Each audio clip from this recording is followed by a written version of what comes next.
Nothing can be more frustrating when you sit down to watch one of your favorite programs on ESPN Unlimited. and you run into issues streaming it. Well, in today's tech video, I'm going to show you how to fix ESPN Unlimited app if it isn't working. on your Android TV.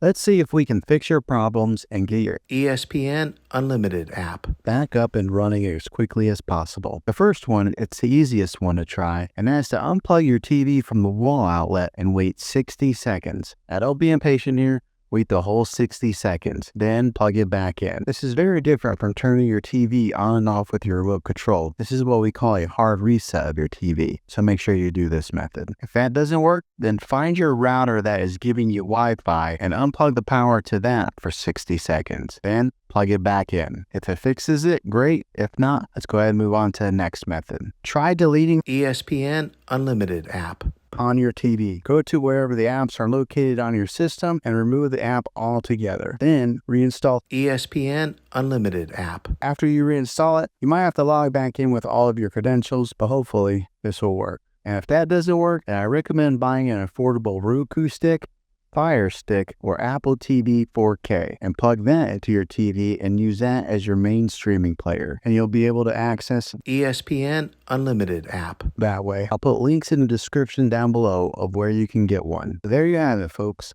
If this video was helpful, go ahead and click a thumbs up on it. Go ahead and subscribe to my channel. I make tech videos all the time, and I would love to have you back in the next one. Take care.